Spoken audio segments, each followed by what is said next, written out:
soldiers hidden inside, waiting in total silence, one of history's most famous tricks. But did it actually happen? The answer is stranger than you think. Let's go back. Way back, around 1200 BCE, two civilizations are at war, the Greeks and the Trojans. Troy was a real city. Archaeologists found it. In modern-day Turkey, a place called Hisarlik. Heinrich Schliemann dug it up in the 1870s. He was convinced Troy was real, and he was right. Kind of. There were actually 9 Troys, one built on top of the other. Troy VII is the one that matches the war timeline, burnt, destroyed around 1180 BCE. So the war, probably real. The burning, real. But now comes the part everyone argues about. The Trojan Horse.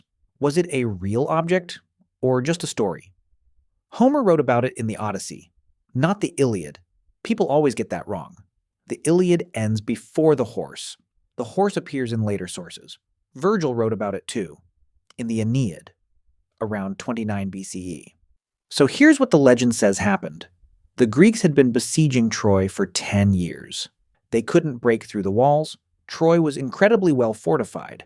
Then one man had an idea.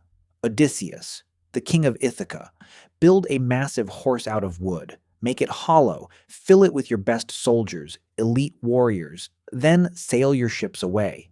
Make the Trojans think you gave up. Leave the horse behind, as an offering to the gods. The Trojans open their gates. They see an empty beach. They celebrate. Then they see the horse, and they debate what to do with it. A priest named Laocoon warns them, "Don't trust it. This is a trick." The spear hits. They hear a hollow rattle, but they don't listen. Then Laocoon and his sons are killed by sea serpents. The Trojans take this as a sign. They drag the horse inside the city, tearing down part of the wall to fit it.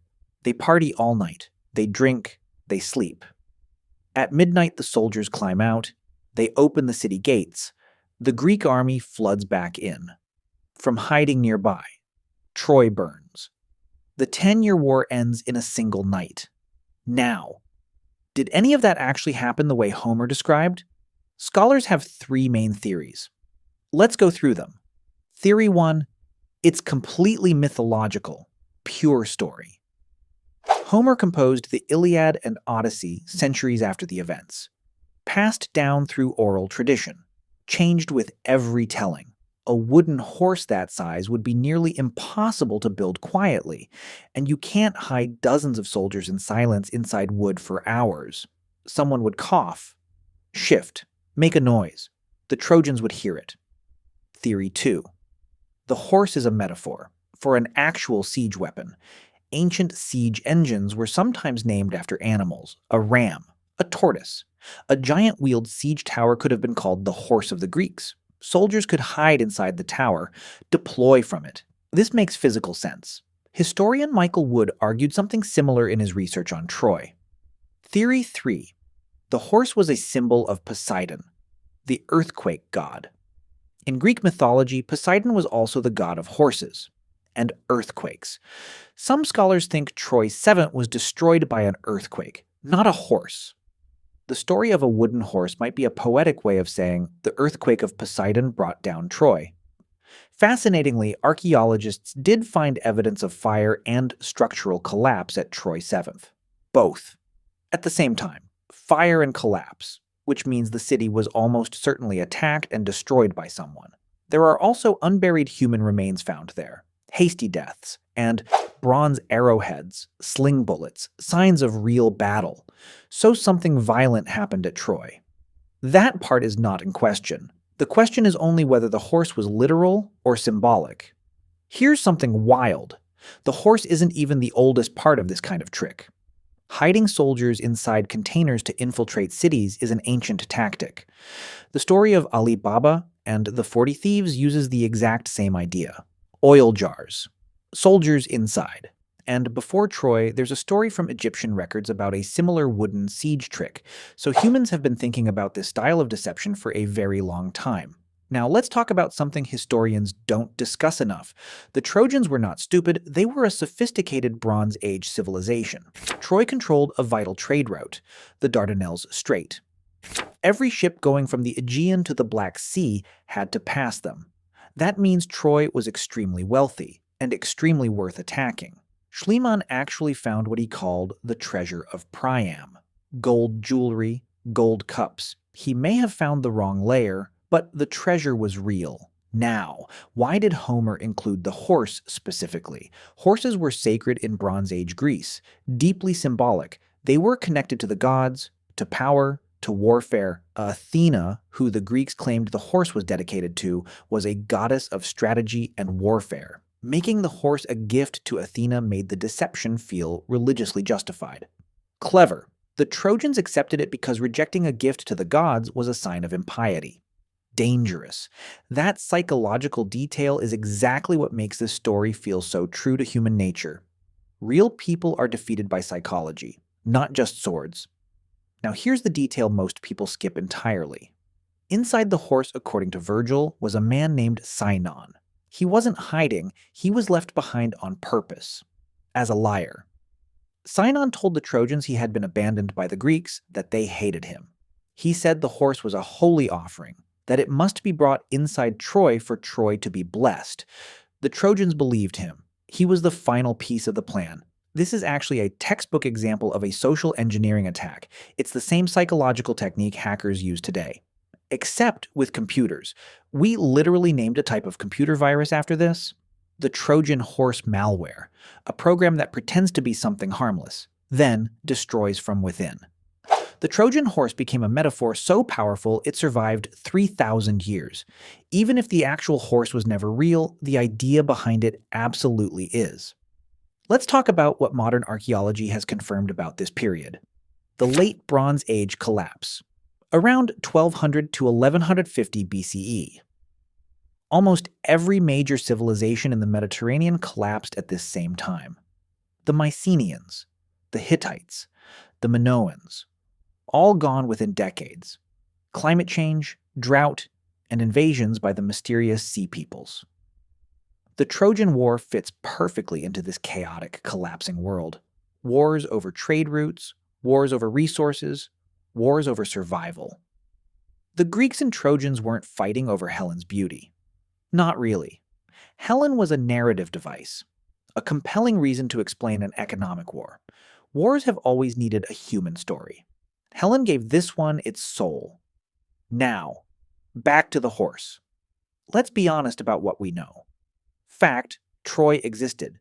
It was real. It was attacked and burned. Fact, the Greeks known as Mycenaeans were real. Aggressive seafarers and warriors. Fact, the war itself likely has some historical basis. Archaeology supports conflict. Unknown, whether a literal wooden horse was built and used. Unknown, whether the horse story was invented wholesale by Homer or based on a real event. What we can say is this: the Greeks were absolutely capable of this kind of strategy. Odysseus in Homer's works is constantly scheming, tricking, deceiving. He's described as polytropos, a Greek word meaning many turning, the man of twists. This is the man Homer chose to invent the horse trick. That characterization was deliberate. Even ancient Greeks debated whether the horse was real. Pausanias, writing in the 2nd century CE, said he believed it was a war machine. He wrote that anyone of sense knows the Greeks wouldn't actually build a horse to hide in. Even 2,000 years ago, people were skeptical of the story, and yet the story survived, because great stories always do. It survived because it feels true, psychologically, emotionally. It captures something real about human nature, about how we can be tricked by our own desires. They wanted the war to be over. They wanted to believe the Greeks had given up. That desire made them ignore the warnings. Ignore the spear, ignore Laocoon. Every generation since has done the same thing. Believed what they wanted to believe. That's why this story lasted 3,000 years. Because it's a mirror. Now let's come back to the archaeology one more time. Manfred Korfmann led new digs at Hisarlik from the 1980s onward. He discovered that Troy was much larger than previously thought. Not a small village, a lower city extending far outside the citadel walls, possibly housing up to 10,000 people. That changes everything. A Troy of 10,000 people was worth a 10-year war. Korfman also found a defensive ditch surrounding the outer city, a city that planned for siege warfare, a city that expected to be attacked. These are the walls that held the Greeks out for 10 years, if the story is even partly true. Now one final detail about the horse that nobody talks about. The horse in the story is described as enormous, enough to hold many warriors. But ancient sources disagree on how many were inside, anywhere from 20 to 40 soldiers. Quintus of Smyrna wrote it was 23. Apollodorus said closer to the whole best of the army. The inconsistencies suggest a story retold many times, grown with each generation. Like all great myths, a kernel of truth wrapped in layers of poetry and purpose. What purpose did Homer serve by telling this story? To glorify Odysseus, to teach that cleverness defeats brute force, to warn listeners about hubris. The Trojans let pride override caution. Homer wasn't writing history, he was writing truth. Those are different things. History records what happened. Great stories teach why it matters. And that's exactly why we're still talking about a wooden horse 3,000 years later. Not because we know it was real, but because we know it could have been. Humans are capable of this kind of deception. History proves it over and over. Operation Fortitude, World War II. The Allies created a fake army to fool Hitler. A deception as bold as the Trojan Horse. It worked. It changed the war. The Trojan Horse idea is not mythology. It's a recurring human playbook. Appear harmless. Be welcomed. Destroy from within. So, did the ancient Greeks really use a Trojan horse? Something happened at Troy. Something violent. Something decisive. Whether a horse was involved, we cannot say for certain. The physical evidence doesn't tell us. But the strategy behind it? The psychology? That is as old as war itself. And maybe that's enough. Maybe the horse doesn't need to have been made of wood to be real. It's made of something far more durable. Human nature. And that doesn't decay. Not in 3,000 years, not in 30,000. The next time someone offers you something too good to resist, think about the horse. Check the belly. Listen to your Laocoon. Because some gifts don't come from friends. Some gifts come from enemies who've been waiting 10 years. The war at Troy might be legend. The lesson from Troy is not. Stay curious, stay skeptical, and always check what's inside the horse. See you in the next one.